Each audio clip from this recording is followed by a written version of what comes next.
Bienvenue, je suis Ace de la chaîne Undergeek et aujourd'hui j'ai 5 minutes pour vous parler de Torchwood.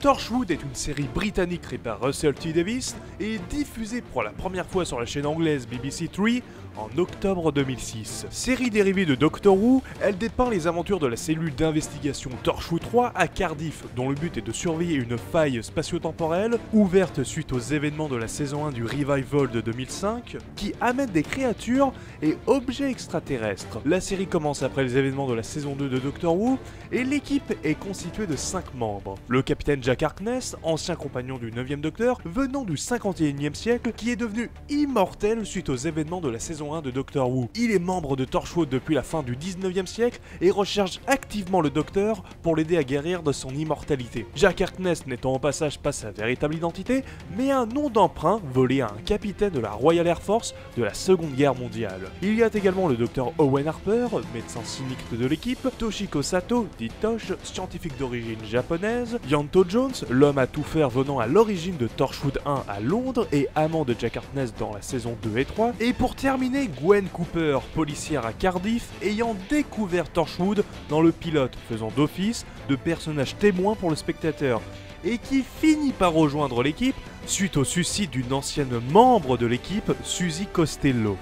La série se différencie beaucoup de Doctor Who, cherchant à viser un public plus mature que le public familial habituel. Torchwood est beaucoup plus violent d'un point de vue graphique, mais aborde également des thématiques beaucoup moins grand public, telles que la sexualité des personnages, pour la plupart bisexuels, voire pansexuels pour le personnage de Jack, l'existentialisme, la mort, ou encore des problèmes de société, surtout dans les 2 dernières saisons. Car Torchwood a eu un fonctionnement assez particulier au cours de ces 4 saisons, changeant régulièrement de chaîne et même de format. Je précise qu'il n'y aura pas de spoiler, des plot twists principaux. La première saison fut diffusée sur BBC 3 et se déroule entre les saisons 2 et 3 de Doctor Who. Elle reprend le schéma classique des séries policières, les membres de Torchwood enquêtant sur des phénomènes paranormaux dans la ville de Cardiff. La saison 2 reprend ce même schéma, mais en étant maintenant diffusée sur BBC 2 et se déroulant entre la saison 3 et 4 de Doctor Who. On peut par ailleurs y voir le temps de 3 épisodes, le personnage de Martha Jones, ancienne compagne du 10e Docteur. Mais c'est à partir de la saison 3 que les choses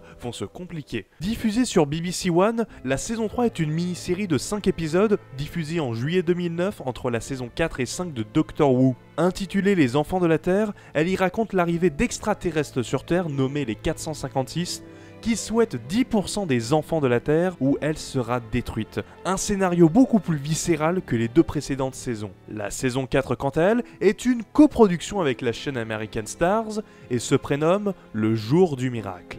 Après les événements de la saison 3, Torchwood est dissous, mais un jour, plus aucun être humain ne meurt, obligeant les derniers membres de Torchwood à reprendre du service pour élucider cette affaire, d'autant plus que Jack Harkness est redevenu mortel. Cette saison est au passage beaucoup moins en adéquation avec le Whoniver, l'univers étendu de Doctor Who, probablement dû au fait que cette saison fut produite durant l'ère de Steven Moffat, le showrunner de Doctor Who des saisons 5 à 9, mais toujours produit et écrit par Russell T Davies, le showrunner des saisons 1 à 4. Saison qui de plus finissant sur un cliffhanger qui n'aboutira pas, suite à l'arrêt de la série par Davies, qui l'a mis en hiatus, ce qui personnellement m'énerve d'autant plus.